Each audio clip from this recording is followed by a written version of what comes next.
मैं देखो घर का कपड़ा पड़ के चलाया, इसी के लिए हमको रुक नहीं सकता है। কালো কোট পরে জেগেও পড়তে পারে। আমি তো শীতকালে কত কালো কোট পরি। আমাদের কলকাতায় যদি নিম্ন আদালতের কোনো যদি লয়ার কালো কোট পরে যদি বলেন সুপ্রিম কোর্ট দেখতে যাবে, যাবে, কিন্তু মামলা লড়তে পারবে না, ঘেঁটি ধরে বার করে দেবে। তিনি মুখ্যমন্ত্রী, আবার মুখ্যমন্ত্রীর সঙ্গে কী সম্পর্ক? ভারতীয় নাগরিক তো, তাতে আমাদের দেশের তো নিয়ম আছে। তিনি মুখ্যমন্ত্রী হোক, যে কোনো মন্ত্রী হোক, যে কোনো রাজ্যেরই যাই হোক না কেন, সুপ্রিম কোর্টটা কি চ্যাংড়াই মারবার জায়গা নাকি? ইয়ার কি হচ্ছে? দেখুন, একটা কথা হচ্ছে, ভারতীয় আইনে কোনো জায়গায় লেখা রয়েছে আপনার বয়স 70 হয়ে গেছে আপনি খেলনাবাটি খেলতে পারবেন না, বা কুমিরডাঙ্গা খেলতে পারবেন না। ওনার এখন যদি এই বয়সে কুমিরডাঙ্গা বা খেলনাবাটি খেলবার ইচ্ছা হয়, তো উনি সেই কথা ব্যক্ত করেছেন। এই রকমই গুরুত্ব দিচ্ছেন কেন? উনি যেটা করেছেন তাতে উনি চরম নিজে প্যাঁচে পড়বেন। মান সম্মান বলে তৃণমূলের তো কারোর কোনো কিছু নেই, তাতে ওনারও নেই, খুব স্বাভাবিক নিয়মে। তাই বলুন না, কার্পেট পাতবে হচ্ছে ওনারই মাইনে পাওয়া অফিস বঙ্গভবন, সে কালো কার্পেট পেতে দিয়েছে। ওই একদম সিঙ্গুরের সভায় তৃণমূল কর্মীরা না গিয়ে ফাঁকা করে দেওয়ার মতো। এ সুপ্রিম কোর্টের অ্যাডভোকেট হয়ে কেউকে দাঁড়াতে গেলে তাকে 4 বছর আগে প্র্যাকটিস করতে হয় টানা, ওকালতি। সেটা কি উনি করেছেন কোনো দিন? আজ্ঞে না। কিংবা কোনো বড় লয়ারের আন্ডারে তাকে 1 বছর অ্যাসিস্ট্যান্ট হিসেবে প্র্যাকটিস করতে হয়, তা কি তিনি করেছেন? আজ্ঞে না। তাকে লয়ার হিসেবে কেউই আমরা কোথাও দেখিনি। ছবি রয়েছে, কুণাল ঘোষ পোস্ট করেছে। 1 মিনিট, ওই পোশাক পরে তো আমিও দাঁড়াতে পারি, তা দিয়ে কি হয়? মামার বাড়ির আবদার নয়। আর কুণাল ঘোষ যে ওনাকে চোর বলেছিল, সে আবার ওনার ছবি দিয়ে আরও অপমান করার চেষ্টা করছে। তো যাই হোক, এসব নিয়ে কথা বলতে চাই না। এটা মামার বাড়ির আবদার নয়, খেলনামাটি নয়। যদি ওনার কাছে সত্যিকারের, কারণ ওনার বিভিন্ন রকম ডিগ্রি, সেটাকে নিয়ে তো পরিষ্কার মানুষ হাসাহাসি করে। ডক্টরের ডিগ্রি আগে ছিল, সেটা উনি ফেলে দিলেন। জানা গেল ওই ইউনিভার্সিটিই নেই যে ডিগ্রি দেয়। তারপর তার লিগ্যাল ডিগ্রি যদি থাকলেও এখানের কোনো লয়ারই ভারতবর্ষের নিয়মে তাকে 4 বছর টানা প্র্যাকটিসটা করতে হবে। আর না হলে হচ্ছে সুপ্রিম কোর্টের পরিষ্কার কোনো লয়ারের আন্ডারে 1 বছর প্র্যাকটিস করতে হবে।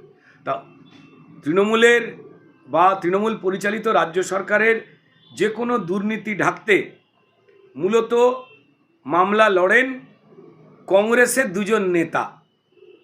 একজনের নাম কপিল সিব্বল, একজনের নাম অভিষেক মানু সিংভি। অর্থাৎ তৃণমূল এবং কংগ্রেস, এই 2 জন নিজেদের মধ্যে যাই সম্পর্ক রাখুক না কেন, কপিল সিব্বলের আন্ডারে উনি 1 বছর কাজ করেননি, অভিষেক মনু সিংভির আন্ডারেও 1 বছর কাজ করেননি, বা 4 বছর প্র্যাকটিসই করেননি। আর ওনার যে আজে বাজে বলার যে মাথা, উনি যদি জীবনে কোনো দিন যদি অ্যাডভোকেট হতে, যতগুলো ওনার মক্কেল থাকতো সবকটা জেল হতো আর হেরে যেত। প্রথম কথার জায়গা হচ্ছে কার্পেট কে পাতে। উনি ওনার যত পুলিশ অফিসার তাদেরকে চাকর বাকর বানিয়ে দিয়েছেন। কেউ মঞ্চ ঠিক করে দেয়, কেউ চেয়ার সাজিয়ে দেয়, তৃণমূল কর্মী বানিয়েছেন। সংবিধানের নিয়ম মেনে আমাদের আইন কানুন রক্ষা করবার দায়িত্ব যাদের মানবাধিকার রক্ষা করবার দায়িত্ব, তাদেরকে তিনি তৃণমূলের চাকর বাকর বানিয়ে দিয়েছেন পুলিশদের। তাই পুলিশদের দিয়ে আমরা দেখেছি যে পুলিশের বড় বড় কর্তারা তাদের মুখ্যমন্ত্রীর বাড়িতে কালী পুজোয় কে লুচি পরিবেশন করছে, কে ফল দিচ্ছে, কে খিচুড়ি দিচ্ছে। এই জায়গায় তো পুলিশকে উনি নামিয়ে দিয়েছে। তো পুলিশ ওনার বাড়ির বাসন মাজে কিনা আমি তো বলতে পারবো না, কিন্তু ঘটনার জায়গায় যে পুলিশের কাজ কারুর জন্য কোনো কার্পেট টার্পেট পাতা নয়। কোনো নেতা বা নেত্রী বা কোনো রকম মন্ত্রী যে জায়গায় গিয়ে পৌঁছচ্ছেন, যে সংস্থায়, সেই সংস্থায় কার্পেট টার্পেট পাতে। এবার কোথাও লাল কার্পেট হয়, কোথাও ছাই রঙের কার্পেট হয়, কোথাও কালো কার্পেট হয়, কোথাও হোয়াইট কার্পেট হয়। তো প্রথম কথার জায়গা হচ্ছে যে এই কার্পেট তো দিল্লি পুলিশ পাতেনি, ওদের ওটা কাজও নয়। উনি গেছেন বঙ্গভবনে। বঙ্গভবন কার? পশ্চিমবঙ্গ সরকারের। তাই মুখ্যমন্ত্রী ঢোকবার সময় ঘেঁটু ফুল না গোলাপ ফুল দিয়ে সাজাবে? কার্পেট পাতবে নাকি ওখানে ড্রেনের ময়লা উপুর করে রেখে দেবে, তার দায়িত্ব পুলিশের নয়, মমতা বন্দ্যোপাধ্যায়ের নিজের বঙ্গভবনের স্টাফেদের, যার মাইনে উনি দেন। তো এবার মুখ্যমন্ত্রীকে তারই কর্মচারীরা হয়তো ডিএফএ দেয়নি, খোঁচে গিয়ে কালো কার্পেট পেতে দিয়েছে, ভাগ্যিস বালতি করে ময়লা ফেলে রেখে দেয়নি। বলছি তো দাদা, ওনার এই বিভিন্ন জায়গায় ধরা পড়ে গিয়ে মিথ্যে কথা বলাটা, ক্লাস 2 এর বাচ্চারাও এরম বলে না। কেন হাওয়া গরম করবার জন্য নিজের চেয়ারের মান সম্মান উনি নষ্ট করছেন। দেখুন, উনি যেমনই মানুষ হোক, আজে বাজে যেমনই বকুক, উনি যে চেয়ারটায় বসে রয়েছেন তৃণমূল নেত্রী হিসেবে, উনি চুরি করুক, জোর চুরি করুক, পাহিল গরু ছাগল বগলে করে নিয়ে চলে যাক, এটা সবাই জানে টিএমসি টাকা মারা কোম্পানি, তার একটা দলের নেতৃত্বে এই কাজ করছে, লোকে অবাক হয় না। কিন্তু এই একই ব্যক্তি যখন মুখ্যমন্ত্রীর চেয়ারে বসেন, সেটা অত্যন্ত সম্মানজনক একটা চেয়ার, এবং উনি কিন্তু আর তৃণমূলের মুখ্যমন্ত্রী নন। পশ্চিমবঙ্গের যত মানুষ যারা ওনাকে ভোট দিয়েছেন বা ওনার দলকে ভোট দেননি, উনি তাদের মুখ্যমন্ত্রী। এবার মুশকিলটা হয়ে গেল, ওনার মাথায় ক্যাড়া পোকা না কি পোকা রয়েছে জানি না, উনি প্রত্যেকটা মুহূর্তে প্রমাণ দেন তিনি তৃণমূলীদেরই মুখ্যমন্ত্রী, যা অত্যন্ত দুর্ভাগ্যজনক। উনি নবান্নে বসে, প্রশাসনিক ভবন যেখানে, সেখানে বসে উনি তৃণমূলের নেত্রীর মতো পার্টিবাজির কথা বলেন, পার্টির লোকের ডেকে মিটিং করেন, যেটা অন্যায়, ভুল। মানে উনি সম্বিত হারিয়ে ফেলেছেন, সবাই ভিড় হচ্ছে না সিঙ্গুরে, তৃণমূলের কর্মীরাই ওনার সবাই যাচ্ছে না বলে উনি ফতোয়া জারি করে বিভিন্ন স্কুলের বাচ্চাদের, দুধের বাচ্চাদের, তাদেরকে পরিষ্কার বিরিয়ানির লোভ দেখিয়ে সভা ভরাচ্ছেন। তার মানে পরিষ্কার নৌকা ফুটো হয়ে গেছে, নাহলে তো এই হাল হয় না। তৃণমূল কর্মীরাই তৃণমূলের থেকে দূরে সরে যাচ্ছে হাওয়া খারাপ দেখে, মানুষের ঘৃণা দেখে। সেই জন্যই তো বাচ্চাদের আনতে হলো। ফলে ওনার মাথা ফাতা স্থিরতায় নেই, উনি স্থিরতা হারিয়েছেন, এবং উনি দিল্লি গিয়ে একটা হুজ্জুতি করতে হবে, আমায় খবরে আসতে হবে, কিছু একটা করতে হবে, সেই জন্য অসভ্যতামি শুরু করেছেন। একজন তৃণমূলীর পক্ষেই অসভ্যতামি করা অবশ্যই নিয়মের মধ্যে পড়ে, তৃণমূল অসভ্যতামি করবে, কিন্তু একজন মুখ্যমন্ত্রীর পক্ষে এহেন আচরণ সারা ভারতবর্ষের মুখ্যমন্ত্রীদের চেয়ারটাকে অসম্মানিত করছে। কিন্তু কি করা যাবে, উনি তো উনি, মিথ্যে ছাড়া চলবেন না। বলছিলাম সেই ফাইল মামলা চুরির কথা বলছেন আপনি? ছিনতাই, না, ফাইল ছিনতাইও নয়, শুধু ছিনতাই নয়, ডাকাতির অভিযোগ করেছে সুপ্রিম কোর্টে। ইডি তারা ডাকাতির অভিযোগ করেছে। তারা গিয়েছিল প্রতীক জৈন বা আইপ্যাকের অফিসে, বাড়িতে 2720 কোটি টাকার কয়লা চুরির ঘাপলার তদন্ত করতে।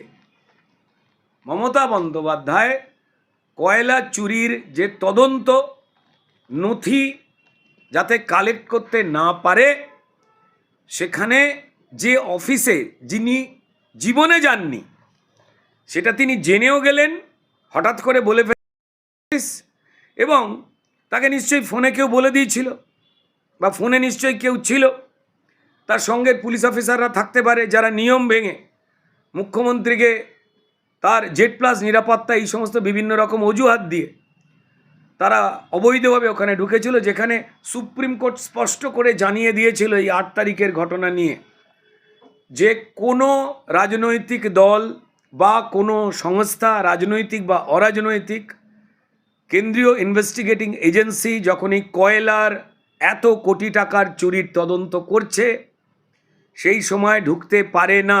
এটা আমি বলছি না, সুপ্রিম কোর্টই কিন্তু এই বার্তা দিয়ে দিয়েছিলেন। এইবার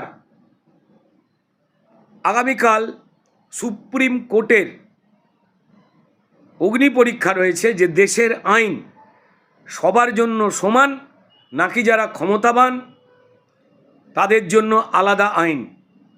দেখুন, একটা অদ্ভুত সন্ধিক্ষণে আমরা দাঁড়িয়ে আছি। অন্য যে কেউ হলে দেন অ্যান্ড দেয়ার অ্যারেস্ট, জেল, এগুলো হয়ে যেতে পারতো। এবং এই যে বিচার 3 তারিখ হবে, সুপ্রিম কোর্ট, সম্মানীয় সুপ্রিম কোর্ট কিন্তু চেয়েছিল যে দ্রুততা 2-3 দিনের সঙ্গেই এটা শুনানি শেষ করে দিয়ে ফলাফল জানিয়ে দিতে এই অপরাধের।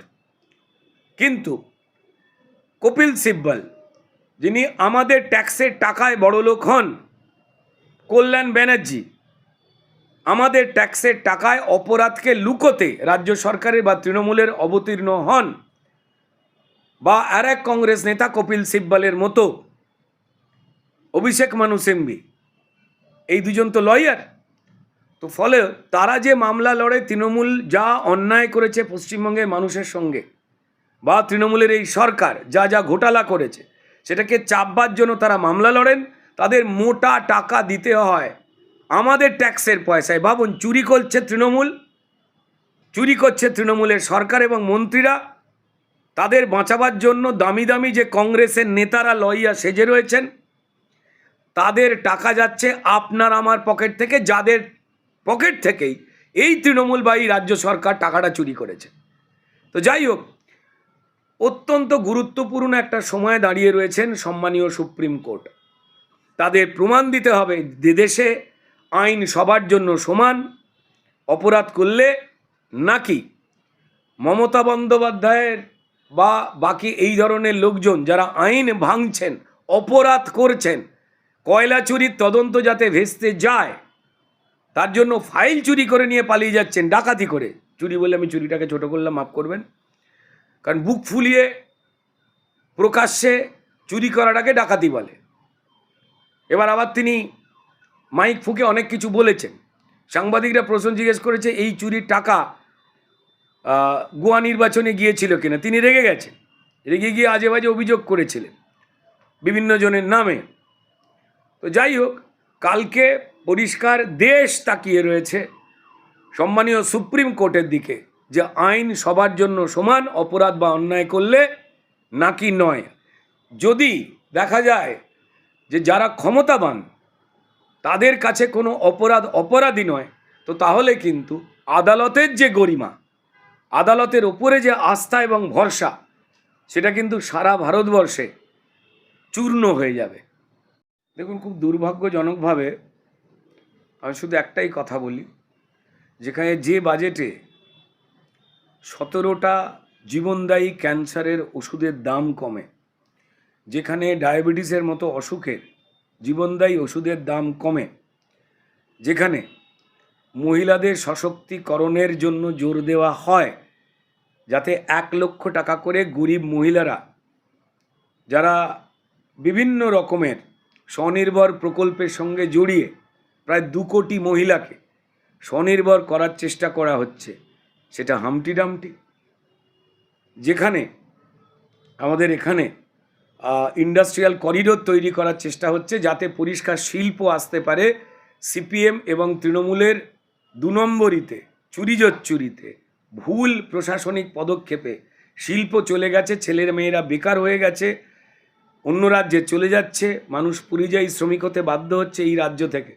সেখানে শিল্প গড়বার জন্য একের পর এক করিডোর তৈরি করা হচ্ছে, ঠিক আছে।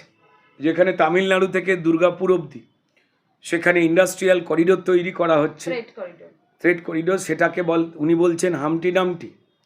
আচ্ছা, ডানকুনি থেকে সুরাট, সেখানেও পরিষ্কার করিডোর তৈরি হচ্ছে। ইভেন রেলওয়ের ক্ষেত্রে ট্র্যাক সম্প্রসারণ করে সেখানে বারাণসী থেকে শিলিগুড়ি অবধি যে করিডোরগুলো তৈরি হচ্ছে, সেগুলো কি হাম্পটি ডাম্পটি? আসলে চুরির জন্য কোনো প্রজেক্ট ওনাকে দেওয়া হয়নি।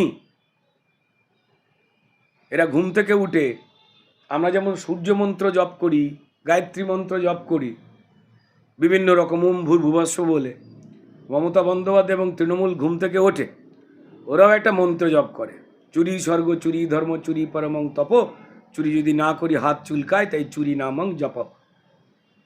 তো এই ইলেকশনের কদিন আগে যদি কেন্দ্র সরকার এই বিভিন্ন রকম চুরি করা যায় এমন বাজেট পাঠিয়ে দিত, তো তাহলে পরিষ্কার সেটাকে ঝেড়ে এরা ফাঁক করে ইলেকশনের কাজে লাগাতো এবং মস্তান কেনবার কাজে লাগাতো যারা ভোট লুট করে। সেটা দেওয়া হয়নি বলে ওনার ঠোঁট ফুলে গেছে।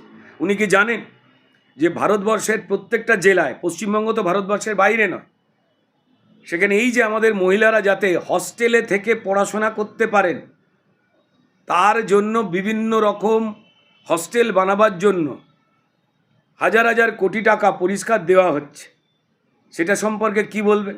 আমাদের এখানে যে আইএসআই রয়েছে, Satyajit Ray film and television institute রয়েছে, ঠিক আছে, বেঙ্গল কেমিক্যালস রয়েছে, ন্যাশনাল ইনস্টিটিউট অফ হোমিওপ্যাথি রয়েছে, তার জন্য যে কোটি কোটি টাকার বাজেট দেওয়া হচ্ছে, সেটা কি পশ্চিমবঙ্গের বাইরে? কলকাতা বন্দরের জন্য 150 কোটি টাকা দেওয়া হচ্ছে। কলকাতা মেট্রো, যা মানুষের জীবনযাপনকে সহজ করতে পারে যাতে মানুষ রোজগারে বা যে কোনো কাজে গুরুত্বপূর্ণ সময় পৌঁছতে পারেন, সেখানে 500 কোটি টাকার উপরে বাজেট দেওয়া হচ্ছে। এটা কি পশ্চিমবঙ্গের বাইরে দেওয়া হচ্ছে? ওনার মনে হচ্ছে হামটি ডামটি, কারণ পৌঁছচ্ছে না ওনার কাছে চুরি করার গোপন খামটি, এই জন্য এটি হামটি কিন্তু ডামটি।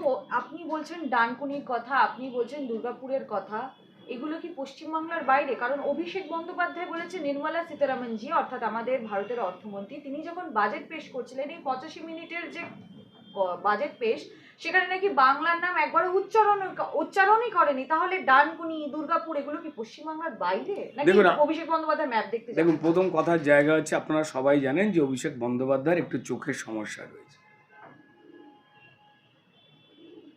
তিনি পিসির স্বাস্থ্যসাথী কার্ড ভুয়ো বলে সেখানে চোখ দেখিয়ে চোখটা ঠিক করেননি। এমনকি তিনি পিসির স্বাস্থ্যসাথী কার্ড বা সুপার স্পেশালিটি হসপিটালগুলো যে ভুয়ো, উল্টে সেটাকে প্রমাণ করবার জন্য সেবাশ্রয় বলে একটা দোকান খুলেছেন বিভিন্ন জায়গায়, প্রমাণ করছেন যে পিসি আসলে ফালতু এবং ঢপবাজ। নাহলে এটা খোলবার দরকার কি? যদি এত ভালো সুপার স্পেশালিটি হসপিটাল থাকে সারা পশ্চিমবঙ্গে, হেলথ সেন্টারগুলোতে হয় পেশেন্ট আছে, কোথাও ডাক্তার নেই, কোথাও ডাক্তার আছে তো নার্স নেই, কোথাও নার্স আছে তো স্বাস্থ্যকর্মী নেই, কোথাও ডাক্তার বা নার্স কয়েকটা আছে তো আধুনিক মেশিনপত্র নেই, সব জায়গায় এই বিকলাঙ্গ অবস্থা স্বাস্থ্যের করে রেখে দিয়েছে। সরকারি হাসপাতালগুলো একমাত্র মমতা বন্দ্যোপাধ্যায় ব্যবহার করেন ইডি বা সিবিআইয়ের দ্বারা কেউ হাইকোর্টের নির্দেশে বা কোর্টের নির্দেশে জেলে যাওয়ার হলে তাদের বা সোনা কাঁদে না বলে শুইয়ে রেখে দেওয়ার জন্য। এ তো পশ্চিমবঙ্গবাসী জানে। এছাড়া তাদের হাসপাতালে না ডাক্তারদের নিরাপত্তা, এবং এখানে ডাক্তার খুনায়, কিছুই নেই। তো ফলে স্বাস্থ্য ব্যবস্থা বিকল। এই বিকল স্বাস্থ্য ব্যবস্থায় অভিষেক বন্দ্যোপাধ্যায় অ্যাক্সিডেন্টে তার চোখের সমস্যা হয়েছে, তিনি সারাচ্ছেন না। তিনি জানেন যে পিসির এই সিস্টেমে চোখ দেখালে চোখ আরও সর্বনাশ হয়ে যাবে, এবং তিনি নিজেও জানেন যে তার পিসির মতোই এই সেবাশ্রয়টা ওই রকম, তাই সেখানে তিনি চোখ দেখাচ্ছেন না নিজের। উল্টে এত গরিব বাড়ির ছেলে আমেরিকায় সবথেকে দামি হাসপাতালে চিকিৎসা করাতে যাচ্ছেন, যেখানে টাটা বিল্ডাররাও যায় না, অথচ তার চোখ সারছে না। আমরা ভারতীয় জনতা পার্টি করি, বিরোধী রাজনীতি করি, কিন্তু মানবিকতার কারণে আমরা নিজেরাও চাই যে অভিষেক বন্দ্যোপাধ্যায় চোখটা সেরে যাক। এই চোখ সারছে না বলে উনি ভুলভাল দেখছেন। পশ্চিমবঙ্গবাসী ঝাঁকে ঝাঁকে দেখছে এসআইআরের পরে স্বরূপনগরে হাজার হাজার বাংলাদেশি রোহিঙ্গারা পালিয়ে যাচ্ছে। তারা আবার বলছে আমরা ভোট দিতাম, আমরা লক্ষ্মীর ভাণ্ডার দিতাম, এই দেখুন কার্ড তৃণমূল করে দিয়েছিল, ওই গলি দিয়ে ঢুকেছি, ওই জঙ্গল দিয়েই পালিয়ে যাব বলছেন। অভিষেক বন্দ্যোপাধ্যায় বলছে রোহিঙ্গা কোথায়, বাংলাদেশি কোথায়? এই সবকটা জায়গায় এরা যেখানে জড়ো হয়ে থাকতো সবকটা জায়গা ফাঁকা হয়ে গেছে এখন। কারেক্ট, উনি দেখতে পাচ্ছেন না। প্রবলেম কিসের? প্রবলেম চোখে। ঠিক তেমনই অভিষেক বন্দ্যোপাধ্যায় বাজেটে আপনি ডানকুনি বলুন, আপনি শিলিগুড়ি বলুন, আপনি দুর্গাপুর বলুন, এগুলো উনি দেখতে পাচ্ছেন না। উনি এই যে জিনিসপত্রের যে দাম, যেগুলো ইজি হয়ে গেল, সোলার প্যানেলের দাম কমলো, মাইক্রোওভেন ইত্যাদি প্রভৃতি, বিদেশে পড়াশোনা করতে যাওয়া, ট্যাক্স, তার কোনো চাপ বাড়লই না, এগুলো দেখতে পাচ্ছেন না। এগুলো আসলে চোখের সমস্যা। ভারতীয় জনতা পার্টির একজন সাধারণ কার্যকর্তা হিসেবে আমরা নিজেরা দাবি তুলছি যে অভিষেক বন্দ্যোপাধ্যায়ের চোখ ঠিক হয়ে যাক, ঈশ্বরের কাছে তার সুস্থতা কামনা করছি। যদি পিসির স্বাস্থ্যসাথী কার্ডে চোখ না সারে, যদি সেবাশ্রয় তিনি চোখ দেখাতে, নিজেরই দোকানে নিজে চোখ দেখাতে ভয় পান, কিংবা আমেরিকায় যদি তার চোখ না সারে, তার দুটো কারণ: এক, উনি আমেরিকায় যান কিন্তু অন্য কাজ করে আসেন, হাসপাতালেই যান না, আর নাহলে ওই হাসপাতালের মালিক হলো তৃণমূলী, তাই উনি ভয়তে চোখ ঠিক করতে ভয় পাচ্ছেন। আমরা মানবিকতার খাতিরে নিশ্চয়ই চাঁদা তুলে, একজন মানুষ, এখানে কে তৃণমূল, কে সিপিএম, কে বিজেপি, আমরা এইসবের পরোয়া করি না। যদি মানুষ অসুস্থ হয় তার পাশে ভারতীয় জনতা পার্টি দাঁড়ায়।